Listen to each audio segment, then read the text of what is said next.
Wild লাইফে survive করাটা হলো প্রতিদিনের এক deadly hide and seek game. কিন্তু পৃথিবীর কিছু ইনক্রেডিবল প্রাণীর জন্য শুধু লুকিয়ে থাকাটাই এনাফ নয়, তারা প্রতারণা বা ছদ্মবেশের শিল্পকে নিখুঁতভাবে আয়ত্ত করেছে। নিজের বডি শেপ, কালার, এমনকি ভয়েস চেঞ্জ করে তারা শিকার বা শিকারির চোখে ধুলো দেয়। নেচার্স মাস্টার মিমিক্সদের এই মাইন্ড ব্লোয়িং দুনিয়ায় তোমাদের ওয়েলকাম। আজ আমরা এমন 10টি প্রাণীকে দেখব যাদের সার্ভাইভাল ডিপেন্ড করে আলটিমেট ইলিউশন তৈরির ওপর। Let's dive in. ছদ্মবেশ মানে শুধু চারপাশের পরিবেশের মতো দেখতে হওয়া নয়, বরং পরিবেশের সাথে আচরণ করাও বটে। অস্ট্রেলিয়ার জায়েন্ট প্রিকলি স্টিক ইনসেক্ট হলো স্ট্রাকচারাল মিমিক্রির একটা মার্ভেল।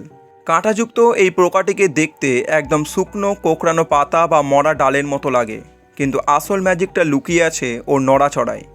নিজের ছদ্মবেশকে নিখুঁত করতে এটি ক্রমাগত এদিক ওদিক দুলতে থাকে, যা দেখতে একদম বাতাসে দোলা শুকনো পাতার মতো। এমনকি কোনো শিকারি যখন সরাসরি এর দিকে তাকিয়ে থাকে, তখন সে ভাবে যে বাতাসেই হয়তো পাতাটা নড়ছে। অ্যামাজন বেসিনের শুকনো পাতার স্তূপে হাঁটার সময় খুব কেয়ারফুলি পা ফেলতে হবে। অ্যামাজোনিয়ান হর্ন ফ্রগ, যাকে অনেক সময় প্যাকম্যান ফ্রগও বলা হয়, এরা লুকিয়ে শিকার ধরায় দারুণ পারদর্শী। মাটির রঙের সাথে মিশে থাকা এদের বিশাল গোলগাল শরীর আর চোখের ওপর হর্নের মতো স্ট্রাকচার এদের পুরোপুরি শুকনো পাতার ডাঁটার মতো লুক দেয়। এরা শুধু চোখ দুটো বাইরে রেখে জঙ্গলের মেঝেতে পুঁতে থাকে এবং অপেক্ষা করে যখনই কোনো টিকটিকি, ইঁদুর বা এমনকি অন্য কোনো ব্যাঙ পাশ দিয়ে হেঁটে যায়, এই মরা পাতা এক বিশাল হাঁ করে তাদের গিলে নেওয়ার জন্য জীবন্ত হয়ে ওঠে। কখনো কখনো মিমিক্রি মানে হলো অন্য কারো ভয়ঙ্কর দুর্নামকে নিজের কাজে লাগানো। বছরের পর বছর ধরে বিজ্ঞানীরা বিশ্বাস করতেন যে ভাইসরয় প্রজাপতি একটি নিরীহ পোকা, যা পাখিদের ধোঁকা দেওয়ার জন্য বিষাক্ত মোনার্ক প্রজাপতির রূপ নকল করে, যাকে বিজ্ঞানের ভাষায় বলা হয় বেটসিয়ান মিমিক্রি। কিন্তু মডার্ন রিসার্চে একটা টুইস্ট পাওয়া গেছে, ভাইসরয় প্রজাপতিও আসলে বিষাক্ত। এটিকে মুলারিয়ান মিমিক্রি বলা হয়। এভলিউশনের মাধ্যমে একে অপরের মতো দেখতে হয়ে এই দুই প্রজাতির প্রজাপতি শিকারীদের একটা কমন মেসেজ দেয়।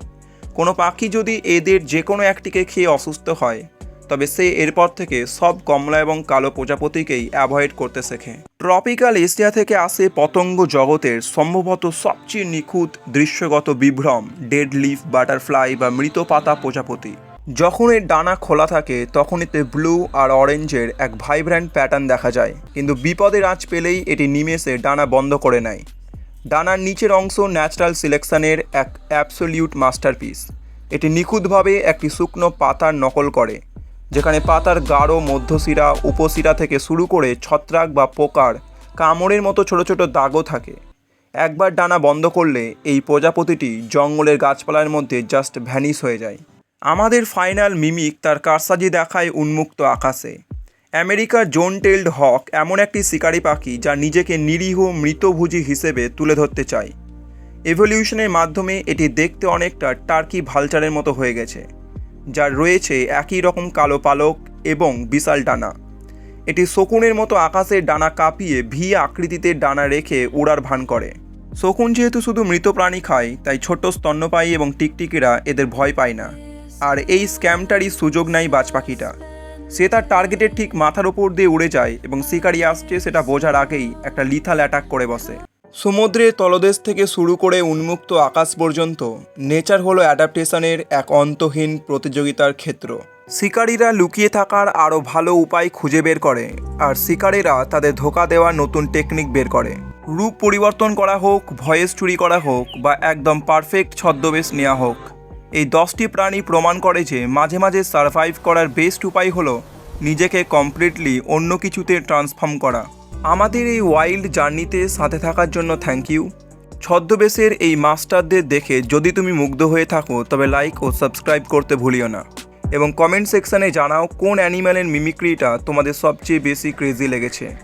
নেক্সট ভিডিও পর্যন্ত কিপ ইউর আইজ ওপেন, কারণ নেচারে তুমি যা দেখছো সবসময় সেটাই রিয়েলিটি হয় না।